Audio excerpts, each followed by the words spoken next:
Hi, I'm Phileas Stain and I'm the safari expert. And in this week's episode, we're exploring Akagera National Park in beautiful Rwanda.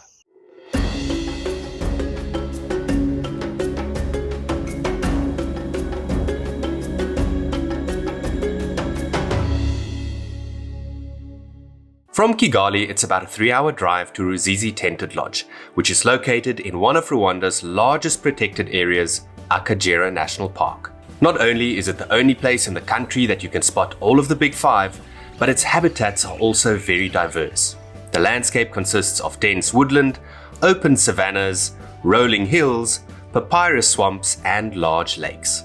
Ruzizi Tented Lodge lies right on the edge of the largest lake in Akagera, Lake Ihema, at the southern tip of the park. Tucked away in a lush forest and connected by long wooden walkways are a series of luxurious safari tents that are available in double, twin, or family room configurations. Each tent has its own ensuite bathroom with hot shower, small desk, mosquito nets, shaded veranda, and a stunning view. The best view, however, is from the treetop suite, which is more spacious than the other tents and also has a bath and outdoor shower. The tents here at Ruzizi are spaced very far apart, which makes them nice and private. And I just love walking on these long wooden walkways.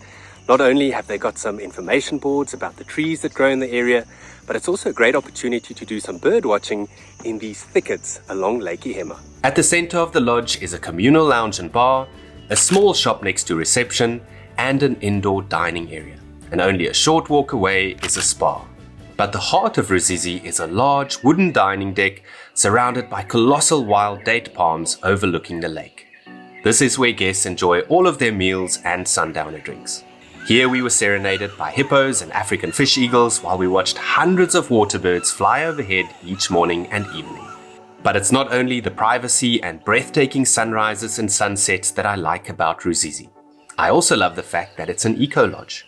Ruzizi Tented Lodge is an eco-lodge 100% solar powered, and we use water from borehole.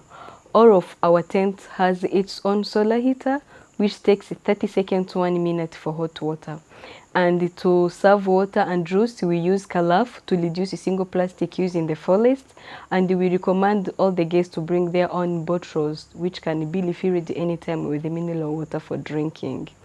Each of the vegetables and fruits we use here are from local community, as well as 100% of revenue is for local community and conservation of the park activities. Speaking of activities, there's no shortage of things to do when you stay at Ruzizi, as I found out the following morning. It's not really necessary to set an alarm here, because if you're not woken up by the sound of hippos, all these beautiful bird calls will certainly do the trick.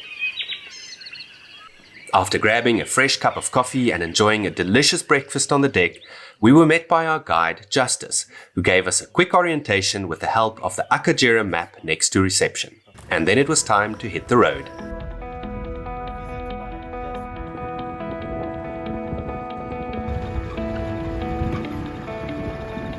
The southern parts of Akagera are very dense, but a good road network along the lake shores, where the vegetation opens up a bit, provides great game viewing opportunities. We saw plenty of elephants, zebras, and even a few hippos outside of the water. The fringes of the lake are also great for bird watching, and if, like us, you're a keen bird watcher, I highly recommend going out with one of Akagera's expert bird guides, especially if you're looking for specific species. Our guide, Penina, knew exactly where to find red-faced barbets, which was a lifer for us. Night drives are also available from Ruzizi and typically leave around sunset, returning approximately 2.5 hours later depending on what you see. One activity that you simply can't miss is a boat cruise on Lake Ihema. This is a great way to see hippos, crocodiles, and a spectacular variety of water-loving birds. Or, if you're as fortunate as we were, We're so lucky on our boat cruise. We just came around a corner and here are 3 big elephants right next to us.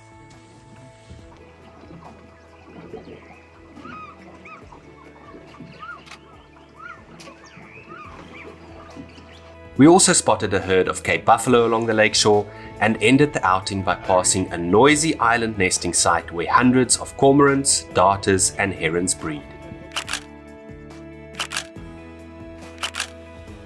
Wow, that was one of the most incredible boat safaris that I've ever done. And it certainly was as good, if not better, than the ones that I've done in Botswana in places like the Chobe River or the Okavango Delta. If you're interested in learning and seeing how African parks run Akagera, you can book a behind-the-scenes tour. In addition of saying Big Five, the visitor of Akagera National Park have opportunity to do behind-the-scene tour where we explain the history of park, visit of our control room and our canine unity.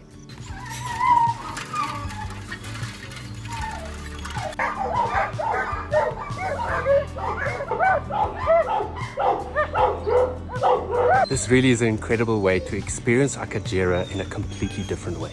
Finally, we visited the Akagera Community Centre, which is located less than 5 minutes from the park's southern gate. How's that for a welcome at the community centre?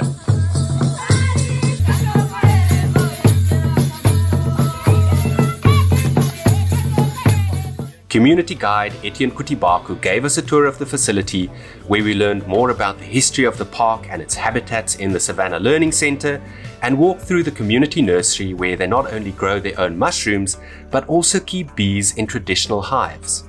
And luckily for us, they sell gigantic and delicious pots of honey produced and processed on site in their little shop, which also contains a selection of locally crafted gifts. It's been absolutely fascinating walking through the community centre with Etienne and seeing exactly how they're teaching the youth about conservation and also how exactly African parks are helping the community members to benefit from Akagera National Park. Akagera, with its abundant wildlife, diverse habitats and striking scenery, and in particular Ruzizi Tented Lodge with its wooden walkways and magical location, is a must visit for anyone travelling to Rwanda. The comfort, superb service levels, and especially the people and their warm, friendly smiles certainly made me wish that I was staying longer.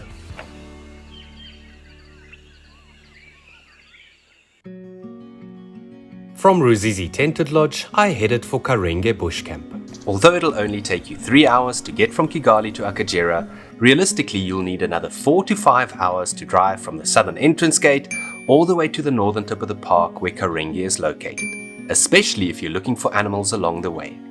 The northern gate is for exiting only. The far north of the park looks very different to the dense woodland and lakes of the southern half of Akagera. Although there are a few swamps near Karenge, the area is dominated by rolling hills and savanna grassland, with the Kirara Plain, also known as the Kirara Plain, being the main attraction. Karenge is perched on top of a hill above this expansive open area, offering a breathtaking view from camp.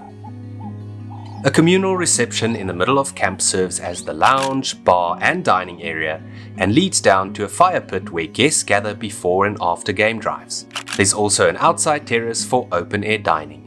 Small pathways on either side of reception lead to very rustic but cozy safari tents fitted with the bare essentials, including 2 comfortable camp beds. Towels, solar lights and drinking water are provided inside the tents, along with a place to sit and wash up on the veranda outside. So as you can see behind me, each tent here at Karenge has an outside detached bathroom, and that has a flush toilet and a shower. And whenever you need hot water, you can just let the staff know and they'll come and fill up the shower bucket. Having a toilet with a view and the option to shower under the stars all adds to the charm of this place, and it's hard to imagine a more fitting design and location for a bush camp. Karenge really is everything that I love about a bush camp. It's nice and small, giving you an exclusive and intimate safari, and I love the fact that you sleep in canvas tents, which means you can hear all the beautiful night sounds when you go to bed, including the lions we heard roaring last night. And the fact that it's unfenced means it's an even wilder experience. But what I love about Karenge most is this beautiful view, and I can guarantee you if you sit here for long enough with a pair of binoculars, you're gonna see some animals in the valley below. Early the next morning, I went on a game drive to look for the lions that I heard that night. So we've come here to a small vantage point overlooking the Kirara Plain, and we're looking for any signs of the local lion pride. Perhaps some alarm calls, a vehicle parked somewhere, or even lions roaring.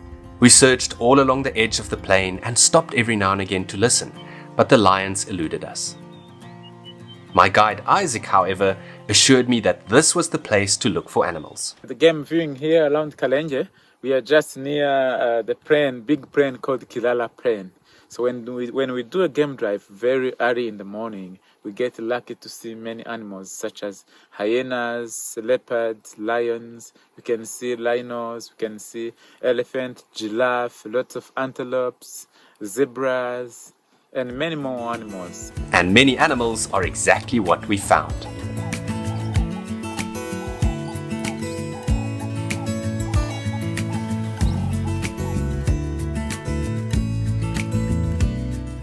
The open terrain made game viewing extremely easy, and I like the fact that they use open-sided safari vehicles here. I was also amazed at just how many of Akagera's 480 odd bird species we saw as well.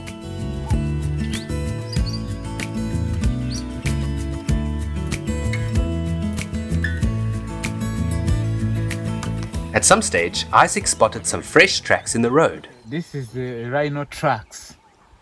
As you can see here, this is the footprint of the rhino. It's a rhino track. And then you can see this rhino was here early morning, spent the night here. It didn't take him long to track down 2 white rhinos. In November 2021, 30 white rhinos were translocated from South Africa to Akagera in one of the largest single rhino translocations ever. They were initially kept and eventually released very close to camp because they prefer the open habitat around Karenge, as opposed to black rhinos, which are more commonly found in the dense thickets further south in the park. Since assuming management of Akagera in 2010, African Parks has successfully transformed what was formerly a poached landscape into a now thriving national park, not only through ambitious animal reintroduction efforts, but also by actively involving the neighboring communities and focusing on sustainable, low-impact ecotourism. Like in the rest of Rwanda, here at Karenge, they've made a commitment to get rid of single-use plastics. So guests are urged to bring their own water bottles to fill up for game drives. But if you don't have one, you can also ask them for a glass bottle. Now, because the camp also relies 100% on solar energy, the power supply is limited. So you can charge small things like your cell phone through a few small USB plug points. But I do recommend that you bring some extra batteries for your cameras, and if you have one, a power bank as well. That evening we decided to go on a night drive with the hope of finding the lions.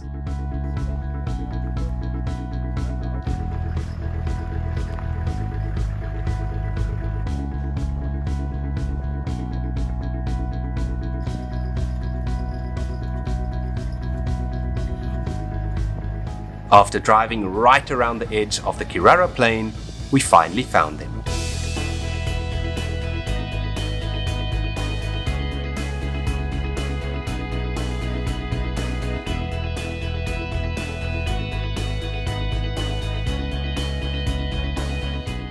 If you're looking for a rustic wilderness experience where you can reconnect with nature and see plenty of wildlife, look no further than Karenge Bush Camp in Akagera National Park.